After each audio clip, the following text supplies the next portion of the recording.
Tin. Ba't ka ba na-insecure? Ewan ko ba? Kung alam mo ba kami na-insecure sa'yo? Hindi, kung ma-insecure. Ibang klase kaya achievement mo na hindi kaya ma-achieve na ibang tao. Kaya nga, yun nga. Baliw. Hindi lahat ng tao kaya mag-tennis mo at kayang lumaban. Paglabas tignan mo. Hindi lang, tapat lang ako. Diretsa. Nang oras na para kumain, Kakain ka pa? Go! Sama loob niya. Ayokong pagkain. Gusto ko mommy ko. dahil sa patuloy na pagiging matamlay ni Tin, minabuti siyang kausapin ni Kuya. Christine, bakit malungkot ka?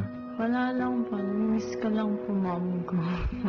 Gusto ko lang po siya makita. Kung sakali bang makakausap mo ang mama mo, ano sasabihin mo sa kanya? Magsasorry ako. Minsan di ako nakikinig. And thank you kung paano niya ako pinalaki. How she taught me to be strong. Pagkatapos payuhan si Tin, May iba tayo na usapan. Kumusta ang puso mo? Okay naman. Si Kevin, na rin crush? Wala pong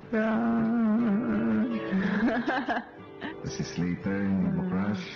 Wala, kuya. Talaga? Nagpa-blush ka pa. Hindi, flash on lang yan, kuya. Bakit gusto mo si Slater? Matalino po kasi. Nakikita na ako sa mga expressions niya po. samantala,